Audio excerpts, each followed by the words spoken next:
US President Donald Trump has cancelled the meeting with North Korean leader Kim Jong Un. That's the big piece of breaking information that we're getting to you at this point. Donald Trump, the US President, has called off his meeting with the North Korean leader Kim Jong Un. Remember, this is coming very close on the heels of the earlier statement that the President had made indicating that summit might not take place, quote unquote, on June 12th in Singapore. And that is the earlier indication that came in from the US President. But now it seems, and let me go straight across to my colleague Aisha Sindhu as well for this. It seems there is a confirmation coming in, Aisha, that the US President has officially called off that summit with the North Korean leader, which was to take place on June 12th. What more do we know at this point? Indeed, Molly, spot on. That is the statement that has been issued by none other than President Donald Trump. He has written an actual letter to Kim Jong Un that is in my hands right now. I can take the liberty, if you will, of taking our viewers through what Mr. Trump has said. He's addressed this letter to Kim Jong Un saying, "Dear Mr. Chairman, we greatly appreciate your time, patience and effort with respect to our recent negotiations and discussions relative to a summit long sought by both parties, which was scheduled to take place on June 12th in Singapore." And I'll skip forward to the operative part. He says, "Sadly, based on the tremendous anger and open hostility displayed in your most recent statement, I feel it is inappropriate at this time to have this long-planned summit. Therefore, please let this letter serve to represent that the Singapore summit, for the good of both parties but to the detriment of the world, will not take place." So Kim Jong Un and Donald Trump, there was so much made, Molly, about this summit in Singapore. The announcement of it came much to the surprise of many. We've had so many surprises along the way. Even the announcement of the date, in fact, and the place of the summit was something that President Trump took to Twitter to announce. And now, as we're building up to June 12th, we're hearing from the horse's mouth that the summit will not be. Indeed, Aisha, this is, of course, not exactly surprising that the summit has been called off, given that the US President had earlier indicated that the summit might not take place on June 12th. So we did see trouble coming. But this is in sharp contrast to the movement that at least the Korean Peninsula discussions had been taking all along. We've seen that historic summit taking place, the historic inter-Korean summit taking place in April, the bonhomie between the two Korean leaders, and then we've seen the next set of positive dialogue taking place between the US President and North Korean officials. But it seems that talks regarding the denuclearization of North Korea will not take place, at least for some time for now. But the reason, Aisha, has not been cited categorically by the US President as to exactly why the talks will not take place. Right, Molly. There's been so many developments, even getting to the point of bringing these two men to the same table for discussions has come after heated exchanges between both sides. Now, as you mentioned, there's been a lot of build-up over the summit. There have been a lot of positive gestures that have been made. Just today itself, the North Koreans dismantled the Punggye-ri nuclear site as well. So you're absolutely right when you say that there has been, a divergence of sentiment, if you will, in the build-up to the summit. But also today, one can't forget that in recent times, or the last week or so, President Trump did indicate that the outcome of this summit and the summit itself is something that is up in the air right now. But we were given to believe that he was supposed to make an announcement on whether or not the talks are going to go through next week. The fact that he's announced this today is an interesting one because it comes hours after the Punggye-ri nuclear test site was dismantled. So the question is this a huge gamble that President Trump has taken? Because as of now, it would appear a lot of policymakers have also indicated that it is North Korea that had sort of asserted itself as the more committed partner in this peace dialogue by demonstrating confidence-building measures repeatedly, from meeting with Moon Jae-in at the DMZ earlier this month, last month, and then, of course, going ahead with the dismantling of the nuclear site today. in the presence of foreign reporters. So it does raise questions, question marks, if you will, on what exactly the end game is for the United States here. Why this decision? Why choose to pull out when so much went into building up and trying to make this situation a reality? And it seems, Aisha, that all through the last few months, it's been U.S. President Donald Trump first through that tweet declaring that the meeting will take place. In fact, let's remind our viewers that it was the president himself who had categorically mentioned the date and the venue for that meeting with the North Korean leader. And now, just a few weeks later, calling off that meeting, and not just that, with a statement, a strongly worded statement. If I can just ask you to again recount for our viewers what exactly the U.S. president has said apart from calling off that meeting. Right, Molly, just as you were pointing out, the words here are extremely significant. He does start off, the President of the United States, by saying, "Dear Mr. Chairman, we greatly appreciate your time, patience and effort with respect to our recent negotiations and discussions relative to a summit long sought by both parties, which was scheduled to take place on June 12th in Singapore. We were informed that the meeting was requested by North Korea, but that to us is totally irrelevant. I was very much looking forward to being there with you. Sadly," and this is the operative part, "based on the tremendous anger and open hostility displayed in your most recent statement, I feel it is inappropriate at this time to have this long-planned meeting. Therefore, please let this letter serve to represent that the Singapore summit, for the good of both parties, but to the detriment of the world, will not take place.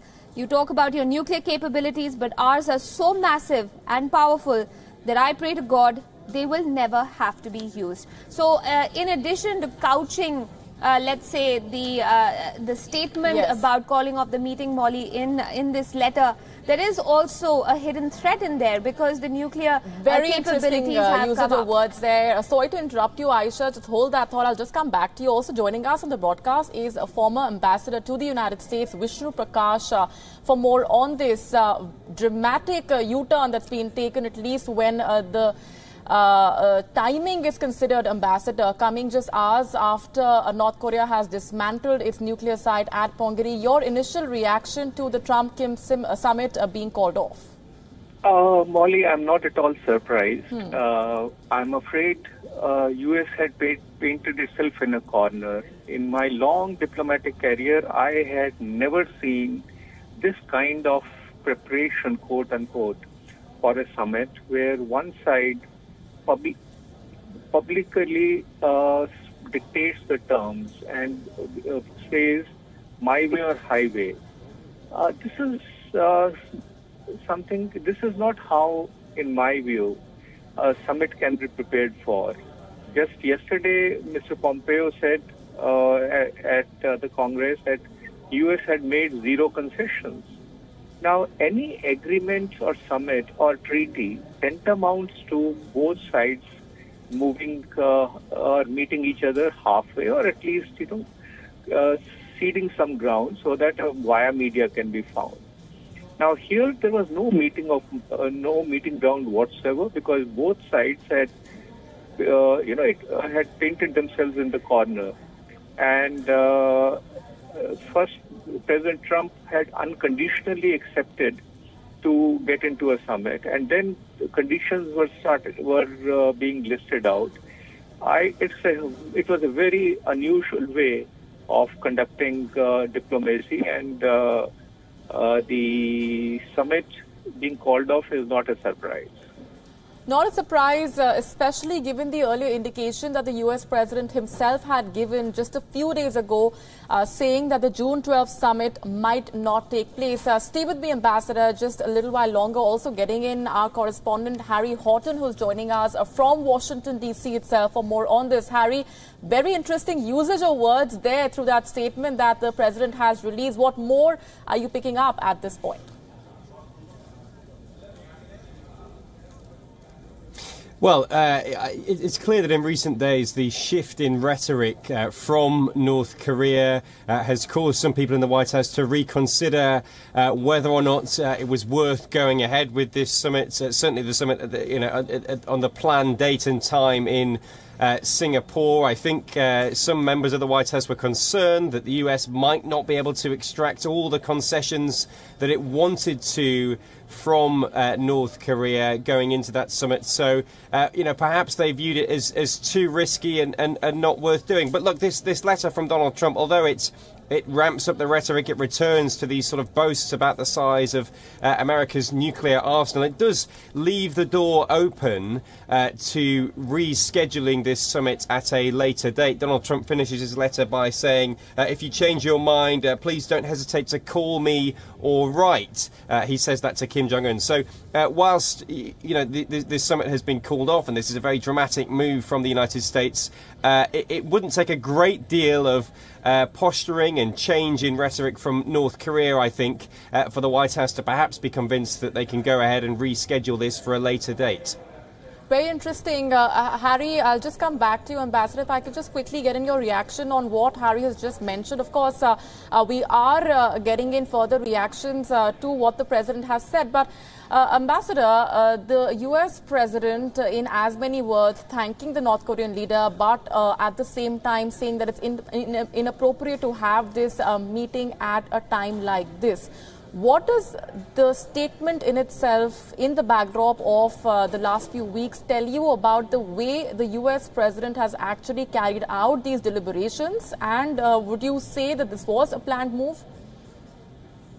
Well, I don't think it was a planned move. My reading is that having agreed to the summit and, thereafter believing that economic inducements would be good enough for Mr. Kim Jong Un, U.S. decided to play the hardball. It was particularly the statement by Ambassador Bolton was most untimely, when he talked of Libya-like outcome, and which must have rekindled the worst nightmares for North Korea. USA pulling out of the Iran deal, stating up front that they want North Korea to completely denuclearize before any concessions will be given, were not at all conducive to any meaningful dialogue. Right. So, when the US President says that this may not be an appropriate time, he's certainly leaving the door open. And I guess all sides will get back to the drawing board. They will try to see how to salvage it. There will be a strong interest in all quarters to try and move forward. Sure. I think that South Korean President Moon Jae-in would be the prime mover. He will try to bring about some kind of a mutual understanding. And they will have to understand the concerns and sensitivities of Kim Jong Un. It cannot be a one-sided thing. It cannot be something certainly cannot be a one-sided thing, and it's very interesting how the US President is calling out the North Korean leader on his words of hostility, quote-unquote, but while overlooking the North Korean leader's actions coming just a few hours ago when he has dismantled the Pyongyang nuclear test site. Stay with me, Ambassador and Harry Horton. I'll just come back to you both. Also joining me is my colleague Aisha Sindhu for taking us through that entire statement that the US President has put out. Over to you, Aisha. Yes, Molly, we have the full letter up for our viewers to look at. Remember, this coming under the letterhead of the White House, Washington. President Trump referring to His Excellency Kim Jong Un. The letter reads quite clearly, "Dear Mr. Chairman, we greatly appreciate your time, patience and effort with respect to our recent negotiations and discussions relative to a summit long sought by both parties, which was scheduled to take place on June 12th in Singapore. We were informed that the meeting was requested by North Korea, but that to us is totally irrelevant. The question is, why bring it up in that case?" All right, I was very much looking forward to being there with you. Sadly, based on the tremendous anger and open hostility displayed in your most recent statement, I feel it is inappropriate at this time to have this long-planned meeting. Therefore, please let this letter serve to represent that the Singapore summit, for the good of both parties but to the detriment of the world, will not take place. And he goes on to say, you talk about your nuclear capabilities, but ours are so massive and powerful that I pray to God they will never have to be used. Two quick paragraphs follow, Molly, on that same letter. I felt a wonderful dialogue was building up between you and me, and ultimately it is only that dialogue that matters. Someday I look very much forward to meeting you. In the meantime, I want to thank you for the release of the hostages who are now home with their families. That was a beautiful gesture and was very much appreciated. If you change your mind having to do with this most important summit, please do not hesitate to call me or write. The world, and North Korea in particular, has lost a great opportunity for lasting peace and great prosperity and wealth. This missed opportunity is a truly sad moment in history. Sincerely yours, Donald J. Trump. So that is really speaking the letter in its entirety. And as you can see, Molly, the question right now is, the demonstration of goodwill by North Korea has actually been detailed by the US President himself. He talks about the hostages being sent home as a great gesture. You, of course, referred to the fact that the Punggye-ri nuclear test site was dismantled. Tunnels were blown up just today, which raises the question that has Donald Trump also laid a big question mark on how much external partners can trust the United States. Remember, this comes on the back of the US pulling out of the Iran nuclear deal. Back to you, Molly. Absolutely. Very interesting words coming in from the US President, choosing to pin the blame wholly in a way on the North Korean leader Kim Jong Un for this summit, which the President himself is choosing to call off. I do want to go back across to our correspondent Harry Horton, who's joining us from Washington, D.C. First, Harry, the initial aspect of that letter, very interesting how the US President Donald Trump is calling out the North Korean leader on quote-unquote Kim Jong Un's words of hostility, while overlooking the actions that North Korea has taken just a few hours ago while dismantling the Pyongyang nuclear test site. It's a very interesting the timing at which the statement from the US President is coming out. Yeah, and the White House clearly views the rhetoric from members of the North Korean regime as incredibly hostile. One White House official has noted that North Korea actually threatened nuclear war. If you look at their statements in recent days, one of their threats is nuclear war against the United States. And they say, look, that kind of language just weeks before this planned summit isn't acceptable. And that's not the sort of attitude we want to go into these talks with North Korea using. So, the White House clearly put off by what North Korea has been saying in recent days. I think one thing to note about this letter is the language and the style in which this letter is written. Let's cut straight across. Inappropriate at this time to have this long-planned meeting. Therefore, please let this letter serve to represent that the Singapore summit, for the good of both parties, but to the detriment of the world, will not take place. You talk about your nuclear capabilities, but ours are so massive and powerful that I pray to God they will never have to be used.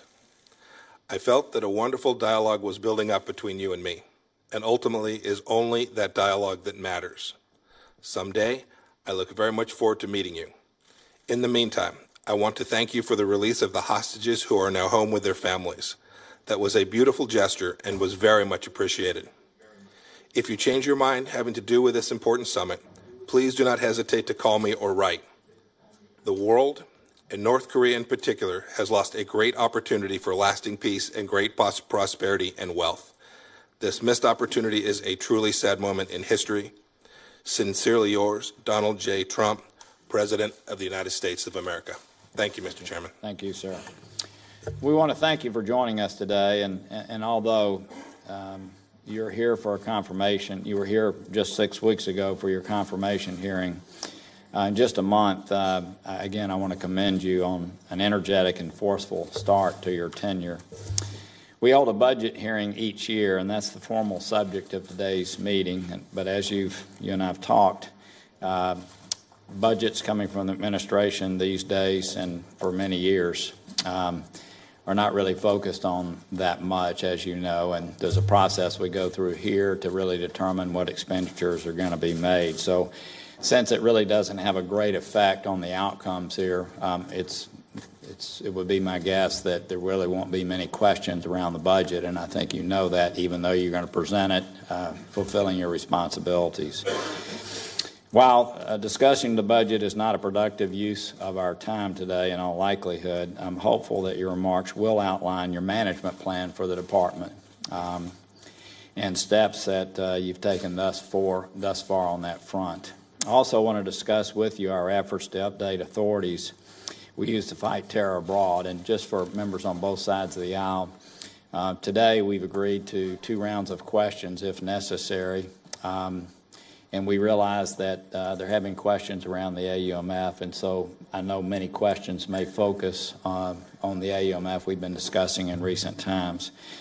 Just a few moments ago there we had Mike Pompeo essentially reading out the operative portion of the U.S. President Donald Trump's statement that was released just a few moments ago, that we also have running for our viewers on the right side of your screens. That's a statement, the letter that the U.S. President has released just a few moments ago, calling off his summit with North Korean leader Kim Jong Un. Remember, that was slated to take place on June 12th in Singapore.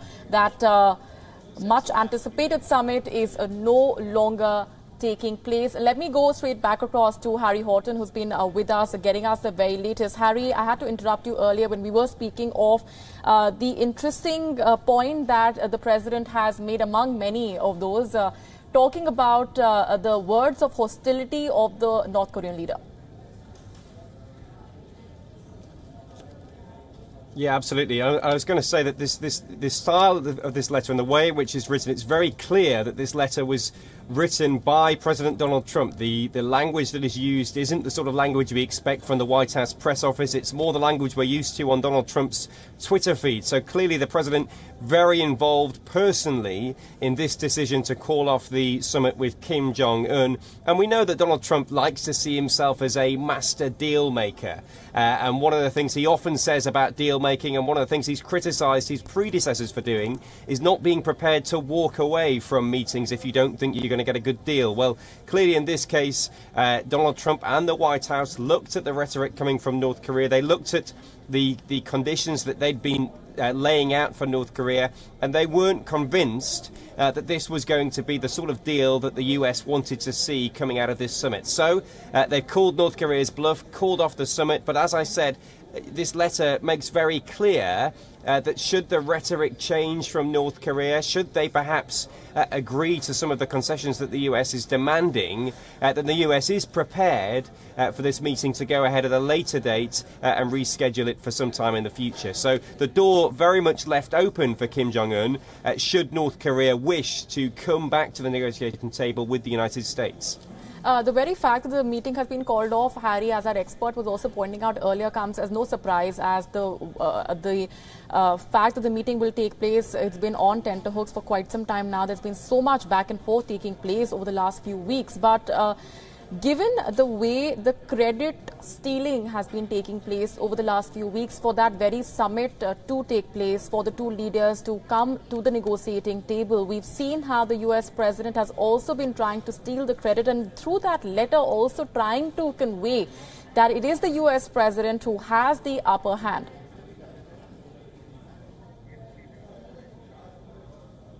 Yeah, absolutely. And you know, one of the key passages in the letter is where Donald Trump refers to the nuclear capabilities, the massive and powerful nuclear capabilities of the United States. So again, a return to that rhetoric of boasting about the size of the nuclear arsenal of the United States. It's that maximum pressure campaign that the US has been using now for the past a year or so of Donald Trump's administration.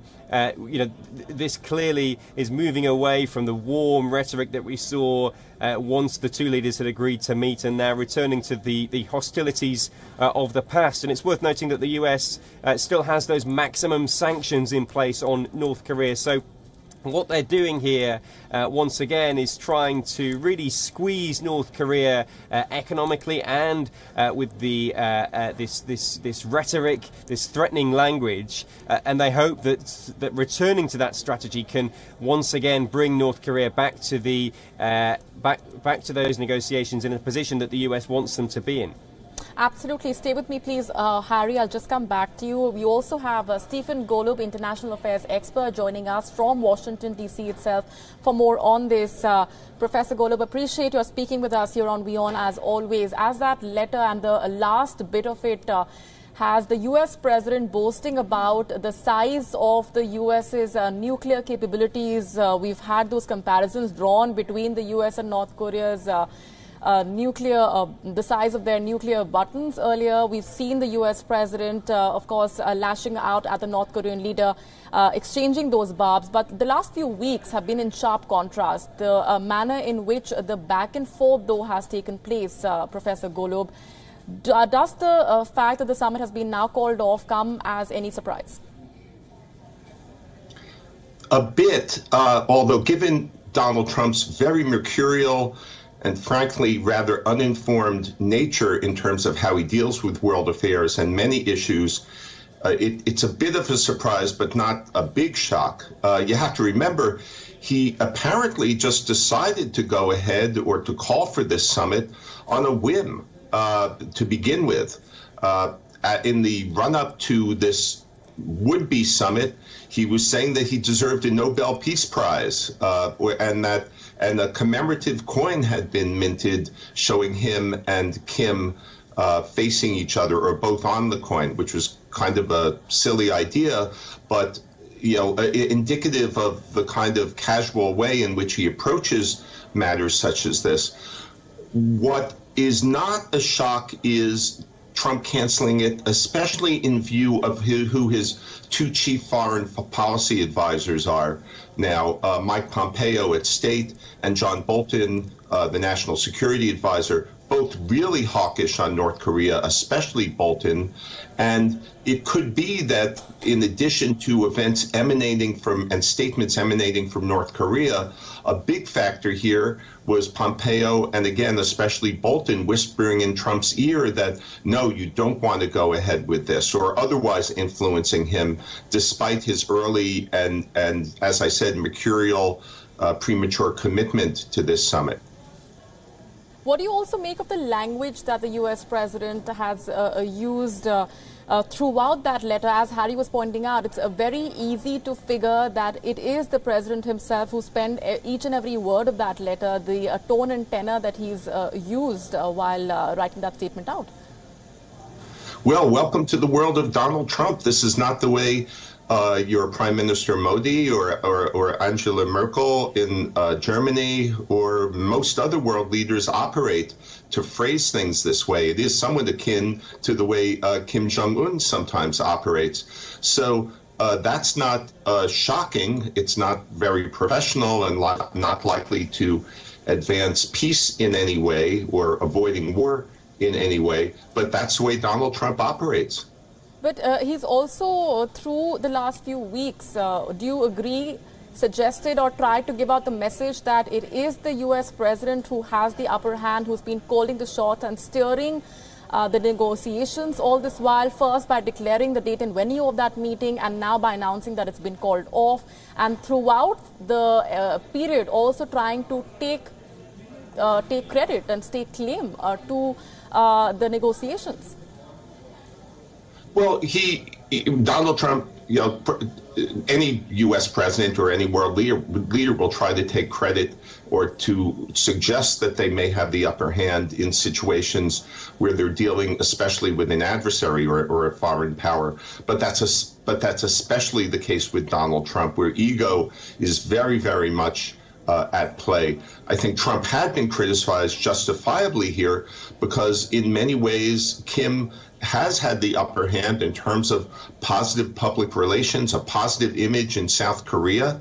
And let's not forget that it's not just the U.S. and North Korea whose interests and influence are at stake here. South Korea is crucial, and their interests are crucial to this matter. They're the ones who are going to get bombarded if war with North Korea comes. And China is another big player here. So it's not unusual for Donald Trump to try to claim the upper hand. The reality is, in many ways, control of the situation was slipping away from him. Now we'll see what happens next. It could be that this is some kind of a negotiating ploy to try to get back to the negotiating table, whether it be in a week or a month or a year. But given the very contradictory interests at hand, North Korea is not going to denuclearize, period. Despite what Trump has been making noises about, the chances of, even if this summit, it does end up coming off somehow now, of it really being successful, the chances are very, very low. Well, unpredictability does seem synonymous with the U.S. president, more so in the backdrop of the last few weeks' developments. Harry, let me also, pick your brains on, as you were mentioning, the tone and tenor in which the statement has been penned. We've seen how the U.S. president over the last few months has been putting out a tweet every time he has a reaction to share on North Korea or a reaction to share vis-a-vis a statement put out by the South Korean president. But the very fact that the president chose to pen down a letter of that length and of that aggression tells us that the U.S. president, as Professor Golub was pointing out, wants to stake claim, wants to take credit for bringing North Korea to the negotiating table in the first place. Yeah, absolutely. He's been very consistent in the fact that he wants to take credit for the fact that this summit is taking place.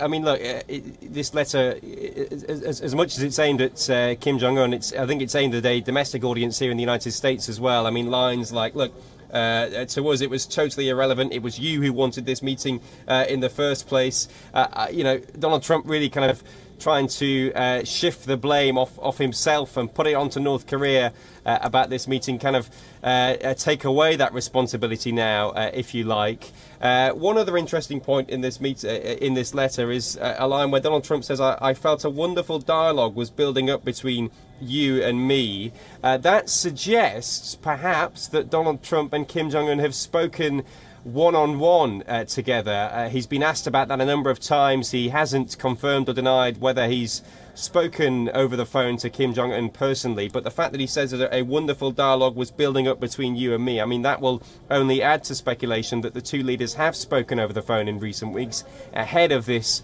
planned meeting in Singapore. So again, perhaps the fact that Donald Trump talks about this warm rhetoric between the two leaders, again, is another sign, perhaps, that the door is left open for Kim Jong Un to return to some sort of meeting at a later date, should the North Koreans decide that that's what they want to do. Professor Golub, what is so inappropriate about the time at which the U.S. president, the president says that it's a very inappropriate time. What is so inappropriate about the time that was set for the meeting? Well, we'd have to read Donald Trump's mind to know for sure. So we can only speculate about that right now. I guess perhaps the inappropriate time reference is to the fact that lately the rhetoric has gone off track, and it could be that the preliminary discussions have gone off track, that as we got closer and closer to this deadline of the meeting, it became clearer and clearer that the U.S. and North Korea were not going to come out of this with any kind of a useful agreement, maybe that there was not really anything approaching a meeting of the minds. You have to remember that with most summit meetings between world leaders, they're carefully scripted and prepared beforehand, before there's even a commitment to the arrangement of a summit, of a big international meeting. The officials who work for these world leaders have met, discussed. It can take months or even, in some cases, years of negotiations to get to a point where the world leaders can meet, and they know in advance very, very much what's going to come out of it. That's not at all the way this negotiation, the preparations for this summit came about. It came about with a rather flippant decision by Donald Trump, and then one thing led to another in terms of trying to rush ahead to do preparations for this. I want to add one other relevant point to what's going on here and the possible reason for the cancellation of this. The National Security Advisor, John Bolton, said not so long ago that Libya would be a good, might be an appropriate model for North Korea denuclearizing, if that's a verb. And that really gotten North Koreans very, very worried, the leadership of North Korea very worried, because the Libya model, right, even Gordon, though I'll it just was come back to you. Let's cut straight across to some live visuals coming in. Mike Pompeo speaking. Uranium and plutonium for military programs. Yes, but as we begin to head down this path, I have to tell you, I've had discussions with Chairman Kim personally. There have been other discussions. I am going to reserve some space for us to be able to conduct these discussions outside of the public sphere. I think that's important. I think it's important for our eventual ability to achieve the outcomes that I think everyone in this room hopes we can achieve. Well, I certainly want to give you negotiating space, but I at least want to understand, as a committee responsible for oversight, what is our standards that we're going into? That's what I'm trying to determine. What's the standards? Yeah, sir, I think we've made very clear what our objectives are. Okay, so let me ask you then further, would a deal have to include an agreement that North Korea must permanently dismantle and disable its nuclear weapons infrastructure, including test sites, all nuclear weapons research and development facilities, particularly with respect to advanced centrifuges and nuclear weapons enrichment and reprocessing facilities? That is certainly our objective, Senator. Would any deal have to include agreement that North Korea put forward a full, complete, and verifiable declaration of all its nuclear activities? Yes, I only wish the Iranians had done so. Would any deal include robust restrictions to assure that nuclear material technology and expertise are not exported? Sir, we have a deep aim, wholly apart from denuclearization of the North Korean peninsula, and a lot of work underway to ensure that proliferation does not occur. Does any deal have to include an agreement that North Korea continue its current ballistic missile test suspension, including any space launches, and that any agreement must include the dismantlement of all ballistic missiles and a prohibition on all ballistic missile development? So I think I said this in my confirmation hearing. I'm happy to reiterate it. It is the case that is our objective, and I shared this with Chairman Kim when I met with him as well, that the missile program is a central component of their capacity to hold America at risk, and that is our aim, that is part of this agreement that we would reach, that they would no longer possess the capacity to achieve those kinds of launches that I think you're speaking to in your question.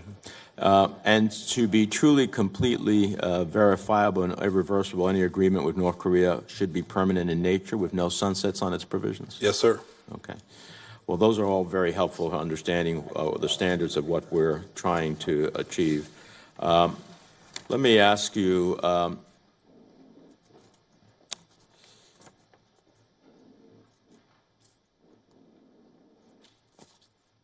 so as we walk away from the summit, where does that put us with the rest of the world?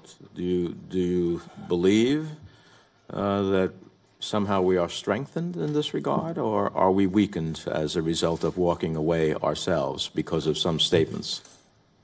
Senator, I don't believe in that sense that we're in a position to believe that there could be a successful outcome. I think that's what the President communicated pretty clearly in his letter. I can add to that, over the past many days, we have endeavored to do what Chairman Kim and I had agreed, was to put preparation teams together to begin to work to prepare for the summit, and we had received no response to our inquiries from them. So we, in addition to what the President laid out in his letter, it is also the case that I disagree with what you said in your opening statement. I think the American team is fully prepared. I think we're rocking. I think we're ready. I think we're prepared for this meeting. I think President Trump's prepared for this meeting. We were fully engaged over the past weeks to prepare for this meeting. So I disagree with your assessment that the Americans are not ready. Well, when I say not ready, I'm talking about, we needed to test all of the propositions and lay out all of the elements of what was ultimately to be decided in a way to find out whether the North Koreans were truly true. But I gather, yes, sir. That's been done. That's been done 3 times before in American history, and Kim Jong Un today possesses the most robust nuclear program he has ever had. Well, that's the operative portion from that statement that's been put out by U.S. President Donald Trump, calling off the June 12th summit, which was to take place in Singapore. The summit between U.S. President Donald Trump and North Korean leader Kim Jong Un will no longer take place. And it's not just the only message that the U.S. president has given out. It's a strongly worded letter that he has released simultaneously while announcing that the meeting will no longer take place, in which he's lashed out on multiple occasions through multiple words of criticism at the North Korean leader for the North Korean leader's quote-unquote words of hostility. This also coming just hours after North Korea has dismantled its nuclear test site at Pyongyang.